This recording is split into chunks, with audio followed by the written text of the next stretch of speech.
Guyonan Bapak sebagai badut ideologi kami hormati. Good, very good. Tapi ketika Bapak di forum terhormat ini mengatakan Pancasila bukan ideologi, sebagai Ketua Umum DPP Gerakan Pembinaan Pancasila, saya menolak dan meminta orang seperti Bapak tidak bicara tentang Pancasila. Tolong Pak, camkan Pancasila, pidato Soekarno, 1 Juni 1964. Bangsa Indonesia sejak proklamasi mempertahankan secara gigih panji-panji Pancasila, dan akhirnya kita semua dapat memenangkan landasan Pancasila sebagai satu-satunya ideologi nasional progresif dalam revolusi kita.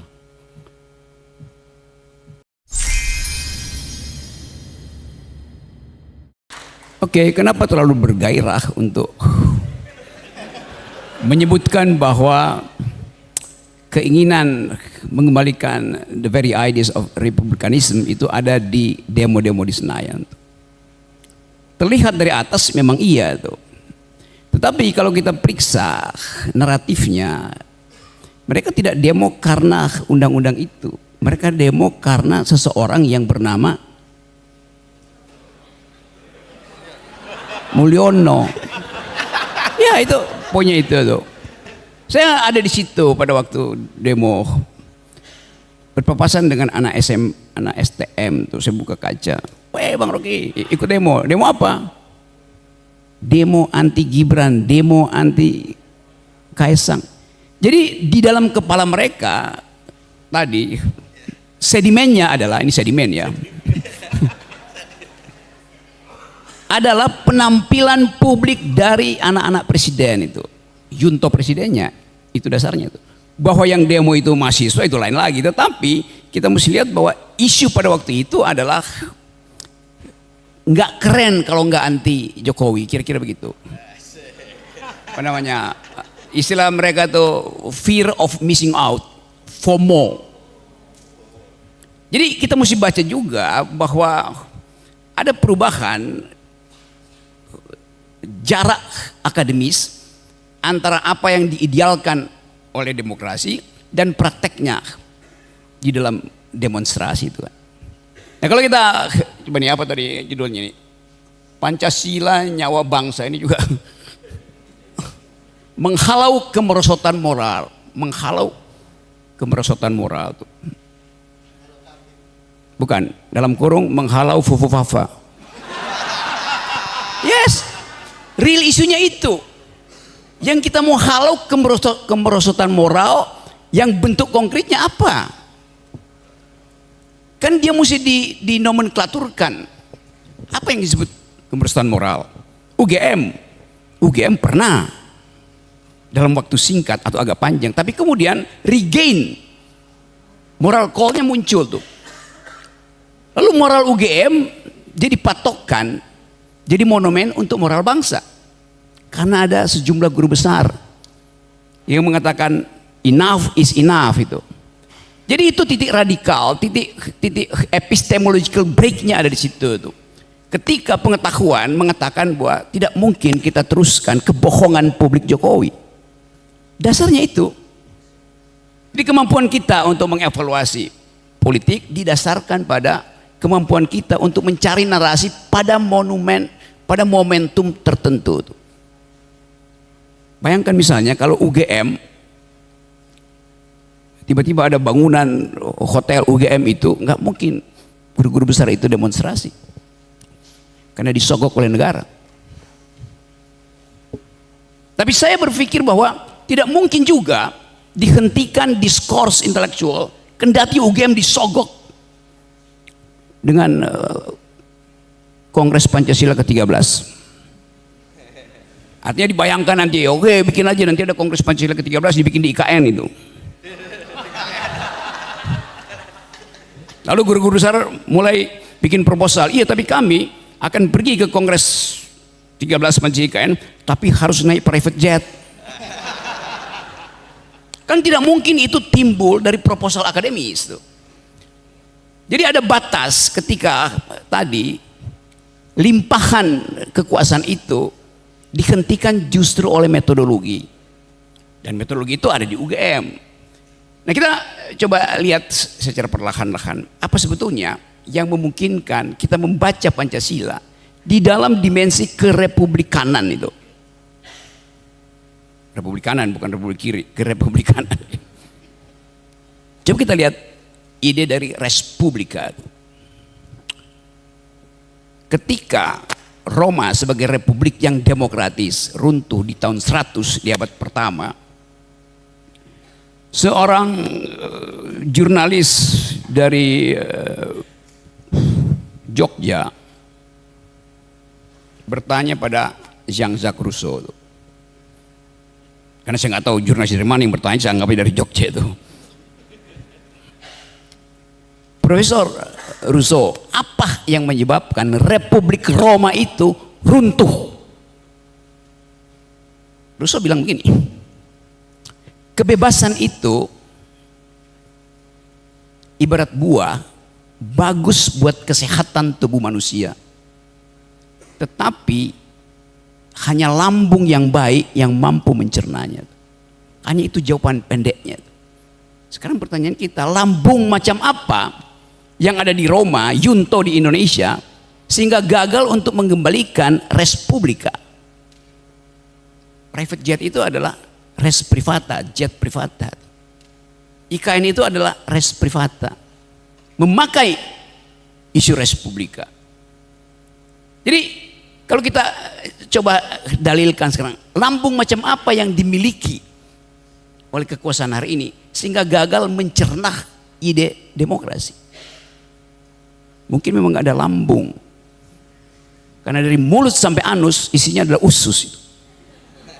Tidak ada pencernaan. Yes. Jadi kita bicara di situ. Padahal lambung dari republik adalah tadi public sphere. Lambung dari republik adalah ide tentang common good. Tapi lambung itu diisi oleh mereka yang hanya mampu mencerna asam sulfat. Ya. Yang bahkan masih menunggu momentum November untuk jadi anggota DPRD, jadi bupati. Jadi saya mesti terangkan bahwa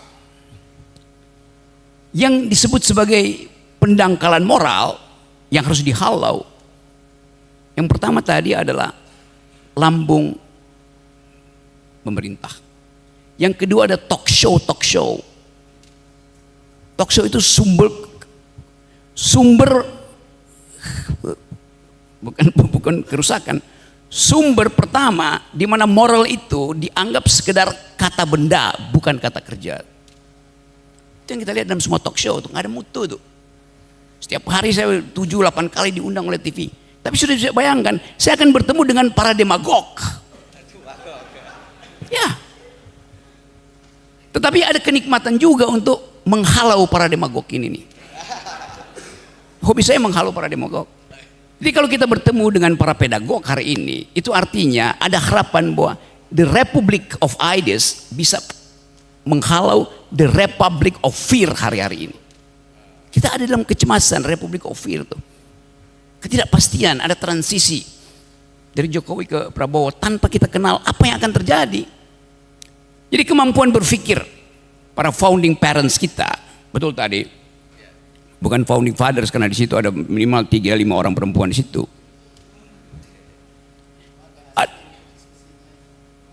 Kenapa?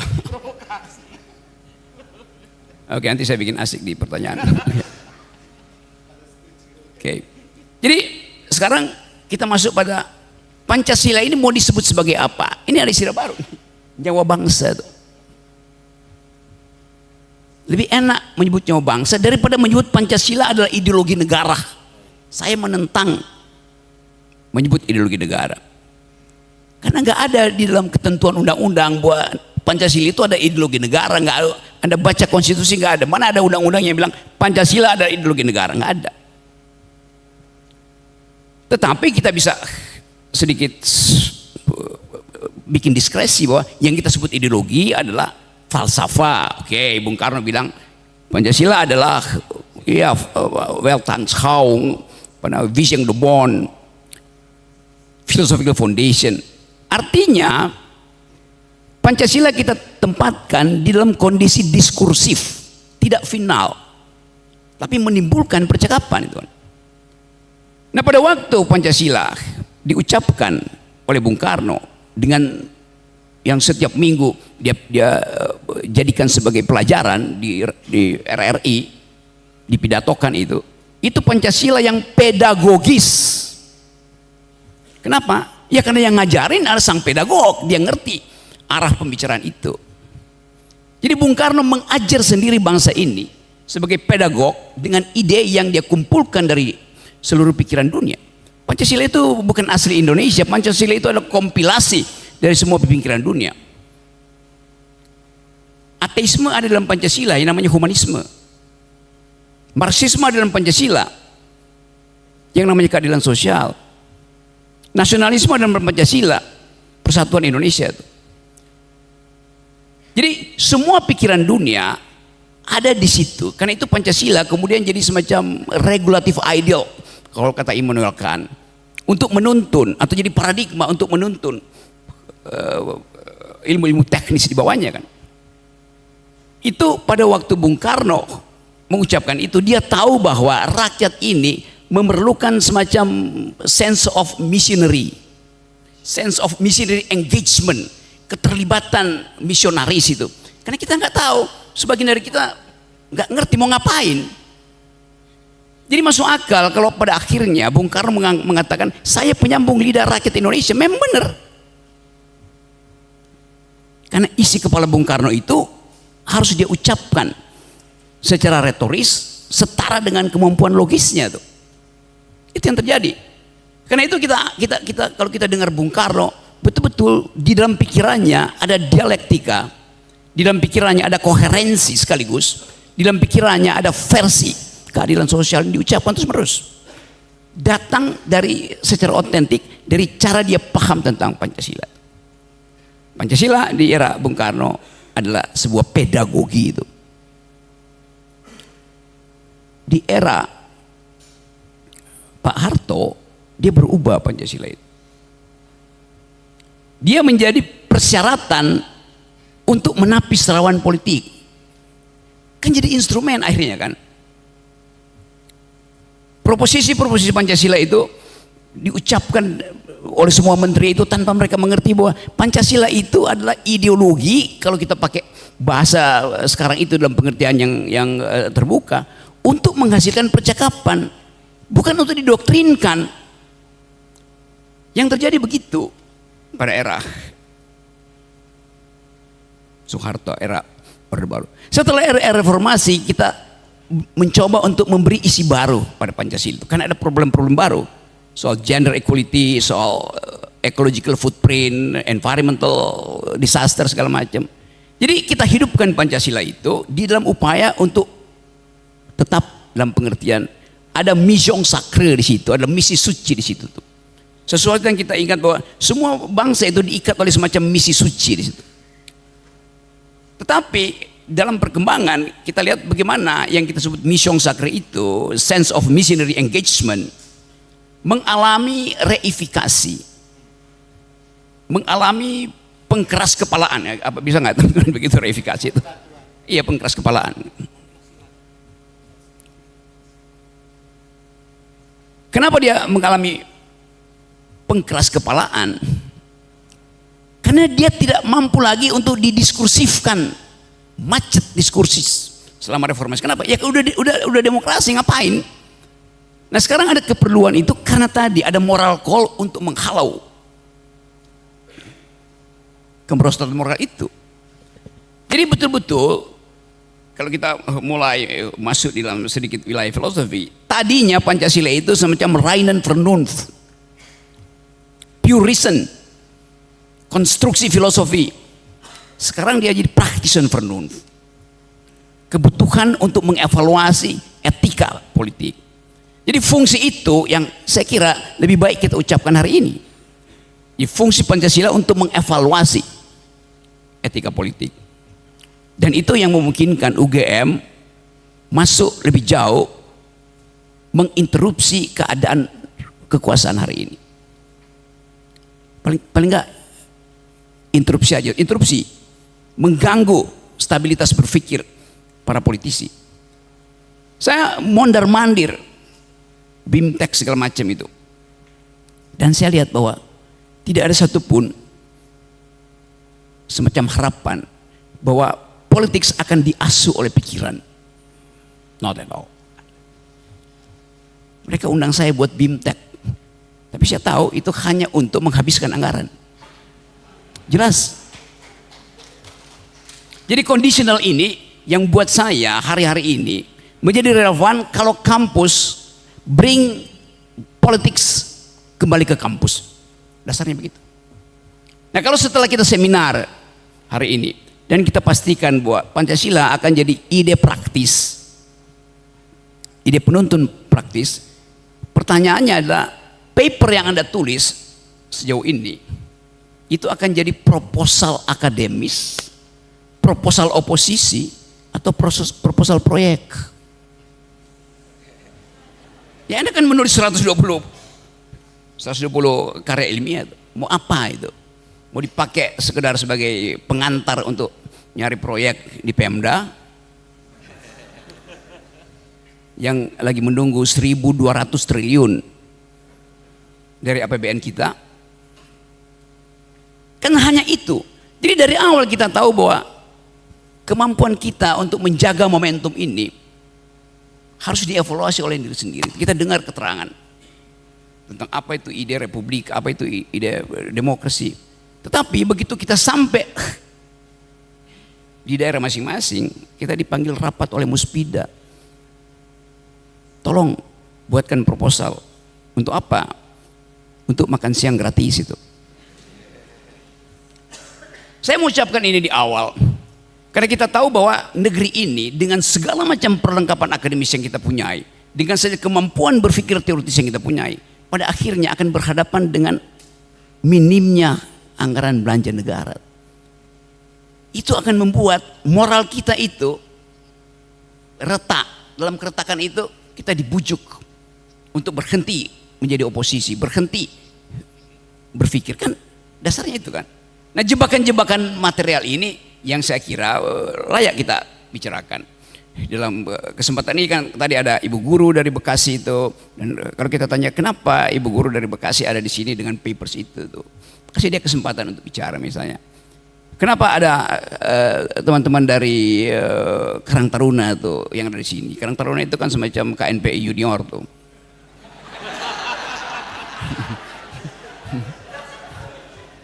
Jadi sekali lagi ada tahapan kita coba bongkar. Kalau kita bilang Pancasila itu ada ideologi, oke, kita akan bongkar metafisiknya, epistemologinya, bahwa ideologi itu mestinya kalau dia betul-betul ideologi dia mesti berakar pada pada psikis manusia itu, gitu kata Althusser misalnya itu.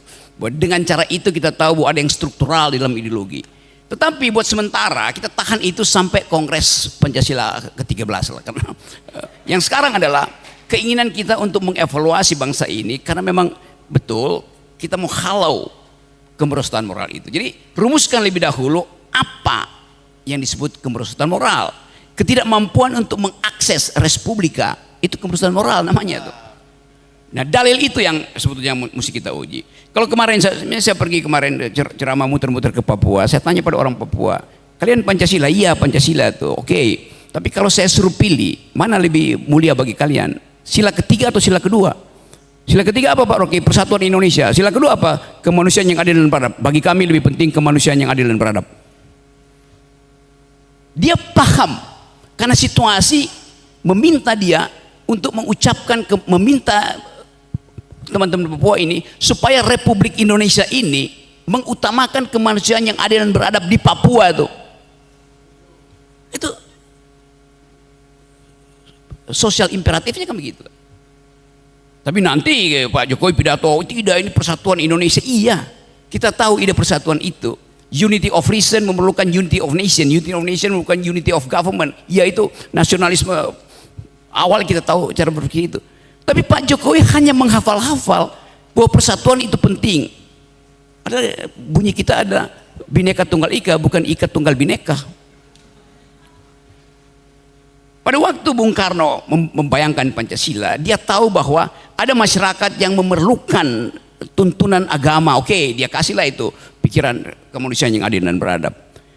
Ada yang menginginkan kemuliaan kemanusiaan tanpa memerlukan pertolongan Tuhan. Ada, sila kedua. Anda bisa berbuat baik tanpa beragama, bisa aja. Pakai sila kedua, humanisme. Kan humanisme itu ada teguran terhadap teokrasi abad tengah kan. Seolah-olah hanya orang yang bisa beli surat pengakuan dosa yang masuk surga. Lalu humanisme muncul. Tidak, etik manusia itu tidak memerlukan tuntunan hal-hal yang irasional. Agama dulu dianggap sebagai irasional. Jadi ada fasilitasi itu. Humanisme, versi radikal dari humanisme ya ateisme. Jadi kalau kita bongkar sistem filosofinya, itu luar biasa kentalnya. Dengan kata lain, multi tafsir itu, Pancasila itu selalu harus ditafsirkan secara hermeneutis, selalu ada dalam kondisi semiotis, selalu dia adalah in the making tuh, tidak final tuh. Nah, kemampuan-kemampuan itu yang saya kira itu sesi yang mungkin terlalu berat nanti karena keragaman latar belakang kita. Tapi sekali lagi kita mau agar ada semacam tuntunan public ethics, virtue tadi, yang memungkinkan kita mengatakan pada generasi akan datang bahwa Indonesia ini direkatkan oleh konsep. Ada konsep berbangsa, ada konsep kepentingan publik. Sekarang misalnya soal pertanahan, ini kecambah yang akan tumbuh makin lebar karena problem-problem ekonomi, keadilan, tuntutan setelah Pak Prabowo berkuasa itu akan sangat tinggi tuh. Kita misalnya kalau kita lihat apakah Pancasila memungkinkan ada akumulasi kapital? Nggak ada ide akumulasi kapital dalam Pancasila. Tapi faktanya amandemen Undang-Undang Dasar kita memastikan ada 3 player di dalam upaya kita untuk menghasilkan kemakmuran. Satu adalah korporasi, ada disebut di dalam undang-undang. Yang kedua BUMN, yang ketiga adalah koperasi. Kedudukan mereka setara. Tetapi untuk menghasilkan pertumbuhan, pasti yang diuntungkan pertama motornya adalah korporasi, bukan BUMN atau bukan koperasi. Coba kita tagihkan itu pada Pak Prabowo misalnya. Pak Prabowo akan bikin, karena Jokowi meninggalkan utang dan APBN tahun depan itu harus ada 3.600 triliun, 1.200 akan dikirim ke daerah, habis. 1.000 dipakai untuk bayar utang, habis. Tinggal 800 triliun dipakai buat makan siang gratis, 400 triliun. Tinggal 400 triliun. Bagaimana negara mau bekerja dengan ruang fiskal 400 triliun coba? Jalan keluarnya gampang, cetak uang. Tetapi efek inflasinya itu di depan mata. Amerika cetak uang ada soal karena uang dia itu beredar seluruh dunia. Uang kita itu keluar dari Bandara Cengkareng udah nggak laku. Itu masalahnya kan. Jadi ini sesuatu yang struktural sekali lagi. Nah, bagaimana mengatasi itu? Ya penghematan, apalagi mau dihemat. Jadi kita bayangkan kesulitan awal dari sebuah republika yang res publikanya itu diatur oleh res privata. Artinya diunggulkan lagi korporasi untuk mempush 8% itu kan. Tidak ada pertumbuhan yang dihasilkan oleh UMKM, nggak ada. Di Amerika sekarang lagi problem, bagaimana menghasilkan pertumbuhan. Kamala Harris menjaminkan UMKM, small business akan saya utamakan. Tapi itu di Amerika, yang janjinya pasti ditepati itu. Kan dicatat. Di kita apa dasarnya itu? Impactnya secara sosiologis adalah market ekonomi kalau 8% growth-nya, artinya market ekonomi akan masuk sampai ke level kultural. Akan ada kolonisasi culture oleh sistem. Kata Habermas begitu kira-kira. Jadi keadaan itu memungkinkan kita membaca dari sekarang bahwa Respublika akan gagal lagi di era ke depan. Secara akademis, bagaimana kita hentikan itu? Taruh proposal keadilan sosial. Bagaimana mulai proposal keadilan? Ya protes. Bagaimana protes? Ya demonstrasi. Jadi kita dipanggil lagi untuk mulai mempersiapkan demonstrasi pasti harus dilakukan untuk memelihara res publica karena nggak ada cara lain. Akumulasi adalah hak dari korporasi. Oh ya, karena itu market ekonomi boleh untuk menentukan efisiensi itu. Supply demand ditentukan oleh market ekonomi. Tetapi Indonesia tidak dirancang menjadi negara libertarian. Karena itu tidak boleh market ekonomi berubah menjadi market society. Itu bertentangan dengan Pancasila. Jadi conditional ini yang seharusnya diucapkan dengan baik oleh mereka yang menulis paper, pergi ke daerah, pulang dari kongres ini, terangkan ini kondisi sosial kita itu yang akan membatalkan ide tentang res publica. Jadi bukan kita mulai merencanakan demonstrasi, tapi memang akan terjadi, itu soalnya. Karena APBN adalah batas dari ambisi politik presiden siapapun itu. Jadi yang terakhir, kita mau memelihara semacam community of thought di sini, dipromosikan melalui Fakultas Filsafat, dan saya ingin semester depan buka perkuliahan umum dan pastikan bahwa teori keadilan menjadi mata kuliah satu universitas itu. Mau di fakultas mana? Saya pernah kuliah di Fakultas Hukum, saya pernah kuliah di Fakultas Teknik. Saya nggak pernah kuliah di Fakultas Kehutanan karena bermasalah. Ini kehutanan ini. Seberang ini. Jadi diskurs ini harusnya tiba ke Presiden Prabowo bahwa UGM memikirkan dari awal kondisional di masa depan yang tinggal 5 tahun itu tuh. Jadi poin-poin ini harusnya ditulis juga oleh koran supaya kita tahu bahwa ada sesuatu yang ingin kita hasilkan dari pertemuan yang sebut aja semi akademis ini. Dan kemampuan UGM untuk menjadikan isu ini sebagai isu sentral untuk mengatur kabinet harusnya tiba di meja di meja Presiden Prabowo dalam minggu ini kan. Kan Pak Prabowo bingung ini mau bikin kabinet jenis apa itu? Apakah Menteri Keuangan itu dari tradisi monetaris atau tradisi fiskal? Itu juga udah mesti kita tuntun. Secara Pancasilais Menteri Keuangan itu harus datang dari tradisi fiskal, bukan dari tradisi monetaris. Tetapi kebutuhan anggaran itu memerlukan politik monetaris, yaitu datang ke Amerika, minta dolarnya ada di Amerika masalahnya. Jadi kita lihat bagaimana kompleksitas persoalan di kita. Saya hanya menguraikan itu karena saya anggap ini bukan talk show. Terima kasih. Oke, terima kasih untuk Pak Rocky Gerung ya. Baik, saya mungkin tidak bertanya tapi ingin melakukan discernment dan diskursus. Yang pertama buat kawan Rocky Gerung. 4 tahun yang lalu saya sudah menyatakan di YouTube tentang pernyataan Rocky Gerung. Saya prihatin, mohon maaf pada seluruh forum. Untuk kesekian kali Bapak mengatakan bahwa Pancasila bukan ideologi. Tolong Pak, mari kita sama-sama membaca dokumen negara. Dan tadi Bapak mengatakan, sorry ya, ini forum akademik ya. Tadi sahabat saya Pak Saribu juga sudah mengatakan, ya mirip seperti Habib Rizik katanya. Guyonan Bapak sebagai badut ideologi kami hormati. Good, very good.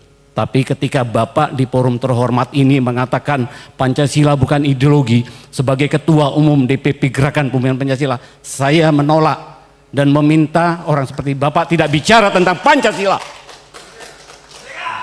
Tolong Pak, camkan Pancasila, pidato Soekarno, 1 Juni 1944.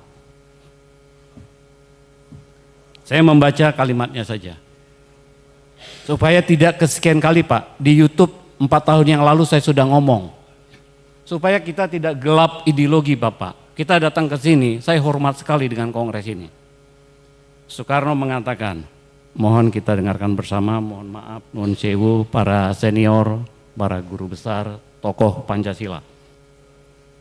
Bangsa Indonesia sejak proklamasi mempertahankan secara gigih panji-panji Pancasila dan akhirnya kita semua dapat memenangkan landasan Pancasila sebagai satu-satunya ideologi nasional progresif dalam revolusi kita.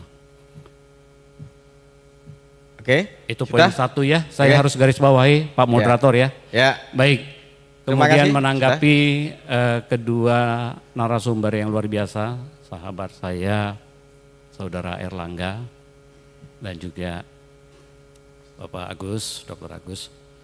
Saya kira persoalan bangsa pada hari ini tepat sekali diwakili dengan tema ini. Tema ini bagus ya. Gara-gara tema ini saya kira Pak Prabowo harusnya memiliki sebuah kesadaran yang kuat bersama dengan Pusat Studi Pancasila Gajah Mada membangun karisma Pancasila. Saya ingin mengatakan persoalan kemerosotan moral Pancasila pada hari ini dalam tata kehidupan berbangsa bernegara karena Pancasila belum dipahami historisitasnya apa. Buat gerakan pembumian Pancasila jelas. Historisitas Pancasila adalah Marxisme. Sepakatkah kita bangsa Indonesia bahwa Marxisme adalah historisitas Pancasila?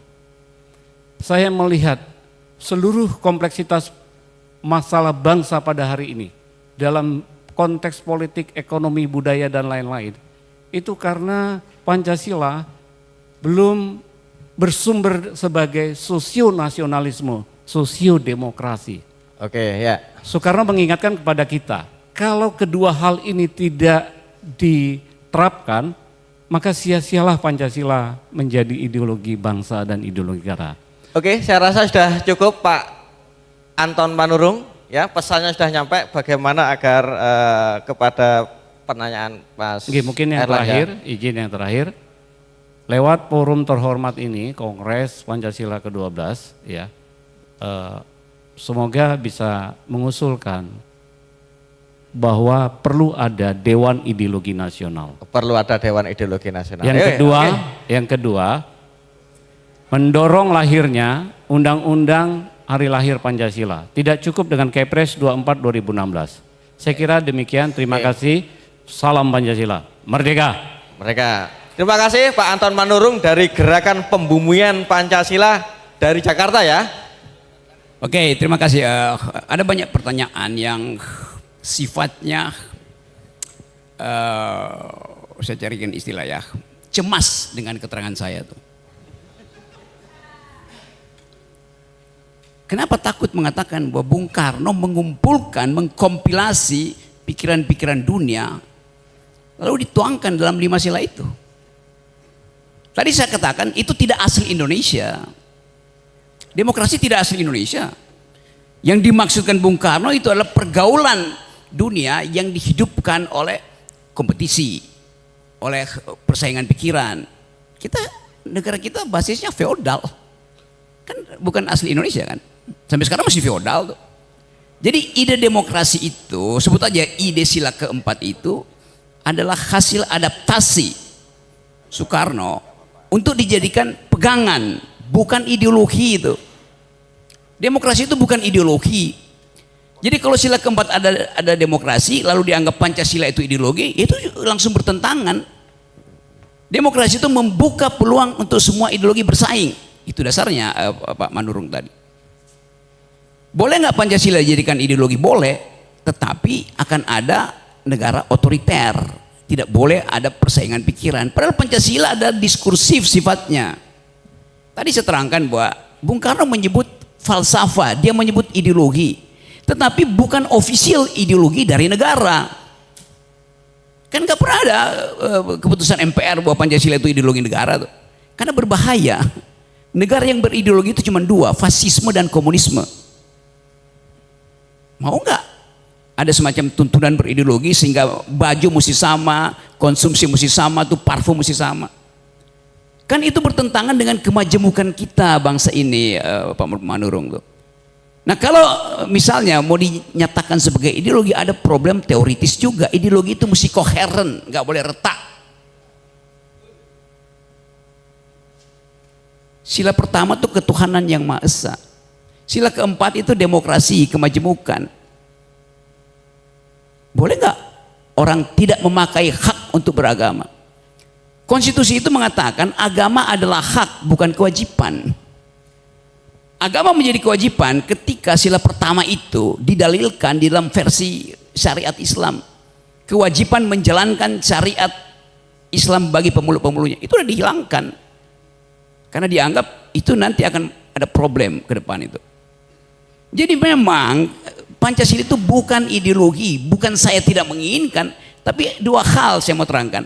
Tidak diresmikan di dalam undang-undang. Itu adalah wacana. Kata ideologi di situ dalam pengertian itu pandangan hidup. Karena itu sering Bung Karno bilang Weltanschauung dalam bahasa Jerman, atau bilang Vision de Monde dalam bahasa Prancis tuh. Jadi tidak ada yang stabil di dalam pemaknaan Pancasila. Itu posisinya begitu.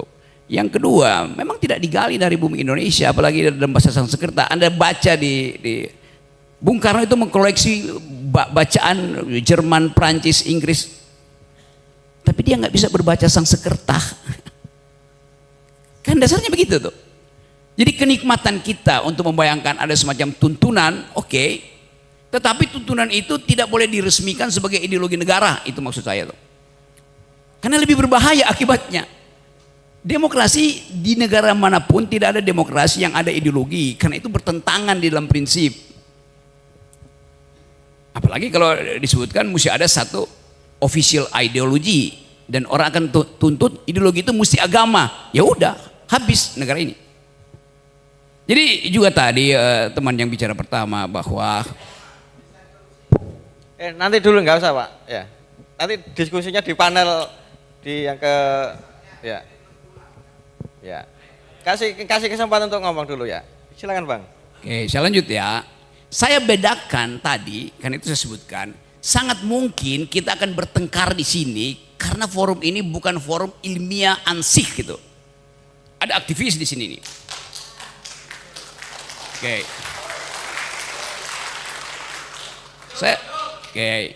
Ya supaya sedikit catatan kaki, saya mengajar teori ideologi di Departemen Filsafat UI selama 15 tahun tuh. Oke. Saya ulangi ya masalahnya. Ada bayangkan bahwa dalil kita adalah persatuan Indonesia. Boleh nggak dia dibungkus secara ideologi? Tidak bisa. Karena persatuan itu datang dari ontologi kemajemukan. Dari awal negeri ini majemuk, oleh karena itu diperlukan persatuan. Jangan dibalik, demi persatuan tidak boleh ada kemajemukan. Itu bahayanya berpikir secara ideologis. Dapat nggak poin itu? Tentu Anda marah karena kok nggak ada panduan ideologi, apalagi bikin dewan ideologi. Hitler bikin itu. Hitler meresmikan dewan ideologi namanya fasisme dan diatur Anda hanya boleh kawin dengan ras yang sama. Itu aturan ideologi ketat sekali itu. Jadi sekali lagi kita boleh anggap bahwa Bung Karno berhasil membaca kecenderungan dunia dan dia ambil saripatinya itu. Bahkan dia rumuskan, ya kalau nggak 3-1 gotong royong. Bagaimana ada ideologi gotong royong? Jadi kita mesti lihat kecerdasan Bung Karno atau kecerdikan Bung Karno untuk menaturalisasi ideologi-ideologi dunia. Nah, itu gampangnya. Istilah naturalisasi lagi keren hari-hari ini. Iya. Naturalisasi. Kan itu dasarnya kan. Kita baca, kalau saya bikin tafsir, dari mana Bung Karno punya ide tentang keadilan sosial? Dia membaca Marxisme. Dari mana Bung Karno punya pengetahuan tentang nasionalisme sila pertama? Dia pasti baca Immanuel Kant tentang unity of reason. Dia baca San Minchu-i. Banyak yang dia baca. Dari mana dia baca kemanusiaan yang adil beradab? Dia pasti baca Rousseau tentang kedaulatan rakyat. Jadi Bung Karno membaca banyak literatur. Nah kita tidak mau membaca dan hanya mengupayakan sesuatu yang udah final gitu. Itu yang paling saya jengkel. Saya berkali-kali diundang oleh BPIP juga untuk mari kita di Pak Rocky ikut seminar tentang Pancasila tuh. Oke. Temanya apa? Pancasila sudah final. Udah final ngapain didiskusikan? kan dungu namanya.